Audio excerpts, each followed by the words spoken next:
செய்வது, சன்மார்க்கத்தை எப்படி நடைமுறைப்படுத்துவது அல்லது நடைமுறையில் எப்படி சன்மார்க்கத்தை கடைபிடிப்பது, இதெல்லாம் அவங்க பயிற்சியாக அவங்க சொல்லிக் கொடுப்பாங்கன்னு நினைக்கிறேன். அடுத்து நீங்கள் இன்னொருத்தர பார்த்து பயிற்சி அந்த மாதிரி எப்படி கடைபிடிக்கணும். இப்போ நம்ம கேத்தீஸ்வரன் ஐயாலாம் சொல்லி கொடுத்துருக்காங்களே, அந்த பயிற்சி நம்ம என்ன செய்யணும், அதை எப்படி கடைபிடிக்கணும், அதை நம்ம எப்படி கொண்டு போகணும், அந்த பயிற்சி. சரியா? இந்த ஆய்வின் முடிவு நடைமுறை சன்மார்க்க சங்கம். நான் ஒரு நாள் உங்களுடைய கிளாஸ் போறப்ப வருது தானே, அது மன ஒழுக்கமா ஆன்ம ஒழுக்கம்?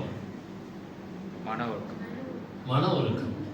ஆனா வள்ளல் பெருமான் என்ன சொல்றார் ஜீவகாருண்யத்தை பத்தி? உயிர்களுக்கு உயிர்களால் வரக்கூடிய ஆன்ம ஒழுக்கம் அப்படிங்கிறார். அப்ப நமக்கு வர்றதெல்லாம் ஜீவகாருண்யம் கிடையாது. நமக்கு வரக்கூடிய இரக்கம் எல்லாம் மன இரக்கம், ஆன்ம இரக்கம் அங்க கிடையாது. அங்கதான் வித்தியாசம். ஜீவகாருண்யத்தை நல்லா புரிஞ்சுக்கணும் அப்படின்னா அந்த ஒரு வார்த்தை ரொம்ப அழகா அம்மா அதை எடுத்து கொடுத்தார். ஆன்ம ஒழுக்கம் உண்டாகுதா நமக்கெல்லாம்?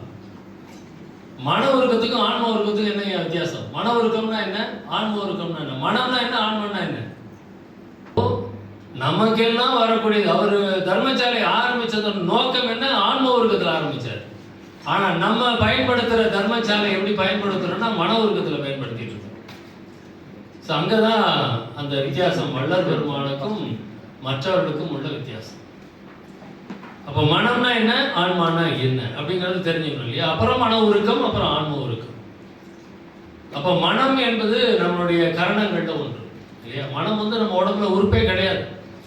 உறுப்பே இல்லாம அது நம்மள மொத்தமா ஆட்டி படைக்குது. உறுப்பெல்லாம் அமைதியா கிடக்கு, ஆனா உறுப்பு இல்லாத அந்த மனம் நம்மள ஆட்டி படைக்குது. இங்கதான் உட்காரணும், ஜீவகாருண்யத்தை பத்தி தான் கேட்கணும்னு உட்கார்ந்துட்டு இருப்போம். ஆனா மனம் எங்க இருக்கும்? நம்ம வீட்டுல இருக்கும். வேறையும் என்னுடைய கரணம், என்னுடைய கை, என் கண்ணு, என் காது, என் மூக்கு அப்படிதான் வச்சுட்டு இருக்கோம்.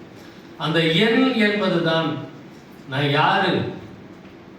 நான் யாரு அப்படின்னா உடனே என் பேர் தான் எனக்கு வருது, பாபுன்னு சொல்லிக்கிறேன். இல்லை, அந்த நான் என்பதுதான் நம்மளுடைய அந்த ஆன்மா. அப்ப அந்த மனம் என்பது என்ன, ஆன்மா என்பது என்ன அப்படின்னா, ஆன்மா அது பாட்டுக்கு அமைதியா கிடக்கு, அது பாட்டுக்கு அமைதியா கிடக்கு. அந்த மனசு தான் கடந்து ஆட்டம் போடுது. அந்த மனசை நம்ம ஒரு பக்கமா திருப்பணும். அந்த மனசை ஒருநிலைப்படுத்தணும். ஏதாவது ஒரு கொள்கையில ஒரு மாதிரி போகணும். அப்படி போனா இந்த ஆன்மாவை தெரிந்து விட முடியும்.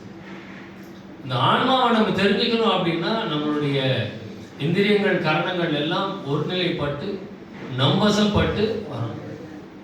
அதுதான் வள்ளல் பெருமான் இந்த ஜீவகாருண்யத்தை பத்தி சொல்லும்போது அதை ஆன்ம ஒழுக்கம் என்றும் ஆன்ம லாபம் என்றும் சொல்லுவார்.